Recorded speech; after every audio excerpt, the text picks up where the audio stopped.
मेरा नाम सुनहरा है। मेरे 2 बच्चे हैं, एक छोटा है और एक इससे बड़ा है। खामन मेरा मजदूरी करता है, किराए का घर है। 3-4 दिन हो गए दिहाड़ी वगैरह नहीं लग रही। तो जाता है सारा दिन बह के बच्चे है ना दूध पीना होंदा है।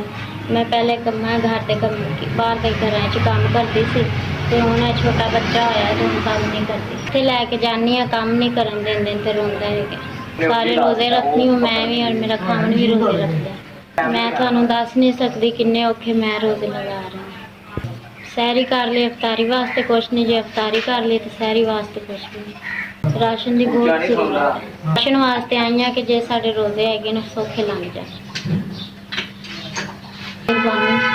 तुसीं मैनूं राशन दिता, अल्लाह पाक सानू तंदुरुस्ती देवे। रोज़िਆਂ ਦੇ महीने च राशन की मेरी मदद की है। मैनू राशन दिता अल्लाह, मैं थानू तंदुरुस्ती दे, सेहत दे, जिंदगी दे। जिहड़ा राशन दिता है साडे जिहड़े रोज़े ने सुकून नाल लंघ जाणगे।